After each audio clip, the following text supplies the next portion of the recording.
आणि एक महत्त्वाची बातमी आहे, रवींद्र वायकरांचा आज रात्री शिंदे गटामध्ये प्रवेश होणार आहे। रवींद्र वायकर हे ठाकरेंना रामराम करत आता मुख्यमंत्री एकनाथ शिंदे यांच्यासोबत जाणार आहेत। मुख्यमंत्री शिंदे यांच्या उपस्थितीमध्ये हा पक्षप्रवेश होणार आहे।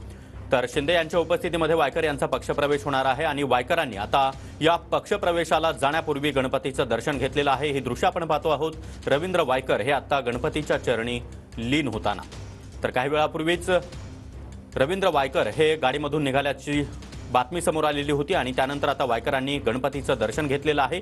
महत्त्वाची बाब म्हणजे उद्धव ठाकरे हे काल वायकर यांच्या मतदारसंघामध्ये होते आणि त्यावेळी वायकर यांनी त्यांचं स्वागत देखील केलेलं होतं। मात्र आज रवींद्र वायकर हे मुख्यमंत्री एकनाथ शिंदे यांच्यासोबत जातील।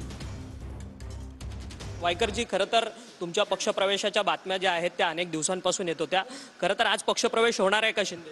मी अजून काही सांगू शकत नाही तुम्हाला, जेव्हा होईल तेव्हा सांगेन। परंतु ज्या पद्धतीने उद्धव ठाकरेंचा काल होईल तेव्हा सांगेन। सर, एकंदरीतच काय नक्की ठरवलंय काय, यापुढचं भविष्य काय असणार? अजून काही ठरवलेलं नाही, त्यामुळे भविष्य काय असेल हेही सांगू शकत नाही। परंतु ज्या पद्धतीने तुमच्यावरती दबाव होता सर, गेल्या अनेक वर्षांपासून, महिन्यांपासून तुमच्यावरती दबाव, ते मी नंतर सांगेन ना, जे असेल तर दबाव मी सांगेन तुम्हाला। परंतु काल उद्धव ठाकरे देखील जरा लागेल राजा, येऊन गेले, तुम्ही त्यांचं स्वागत केलं। नक्कीच करणार ऋणानुबंध आहे, नक्कीच आहे ना।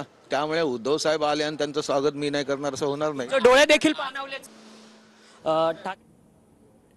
तर ही दृश्य आपण पाहिली। तत्पूर्वी रवींद्र वायकर यांनी माध्यमांशी, खास करून TV9 मराठीशी संवाद साधताना उद्धव ठाकरे जर माझ्याकडे आले तर त्यांचं मी स्वागत करणारच असं त्यांनी म्हटलेलं आहे। मात्र आता ते शिंदेंची साथ देणार आहेत। मुख्यमंत्री एकनाथ शिंदे यांच्या उपस्थितीमध्ये ते शिंदे गटात प्रवेश करणार आहेत।